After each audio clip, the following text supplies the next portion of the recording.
भक्ति और शक्ति मंत्राज में आप सभी का बहुत बहुत स्वागत है। आज मैं आपको भगवान राम की एक सच्चे भक्त शबरी और उनके निरंतर प्रयत्नों की कहानी सुनाने जा रही हूँ। चलो फिर कहानी को शुरुआत करते हैं। त्रेता युग में शबरी नाम की एक युवती थी। वे एक शिकारी की बेटी थी। आध्यात्मिक ज्ञान की तलाश में उन्होंने अपना घर छोड़ दिया था।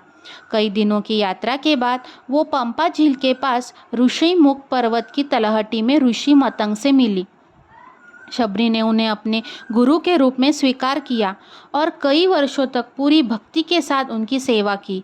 ऋषि जब समाधि लेने वाले थे, उन्होंने शबरी को आशीर्वाद दिया और कहा, प्रिय शबरी, हर रोज प्रेम से भगवान की सेवा करती रहना।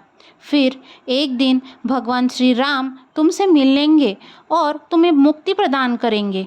शबरी को अपने श्री गुरु के वचनों पर पूरा विश्वास था और उन्होंने उनका पालन करना आरंभ किया।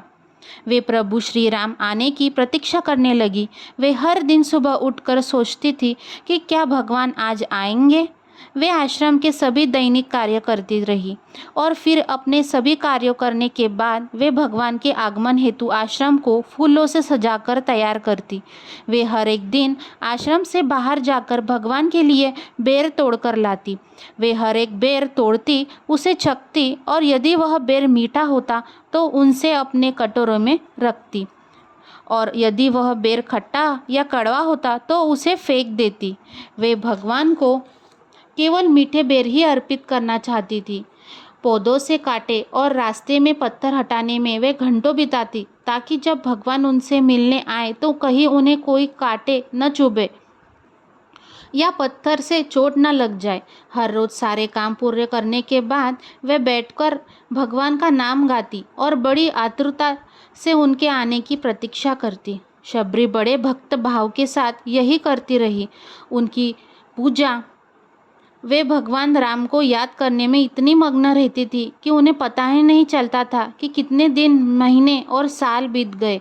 अनंत आखिरकार एक दिन प्रभु श्री राम लक्ष्मण के साथ शबरी के आश्रम में आए। प्रभु को सामने देखकर शबरी की खुशियाँ का ठिकाना नहीं रहा।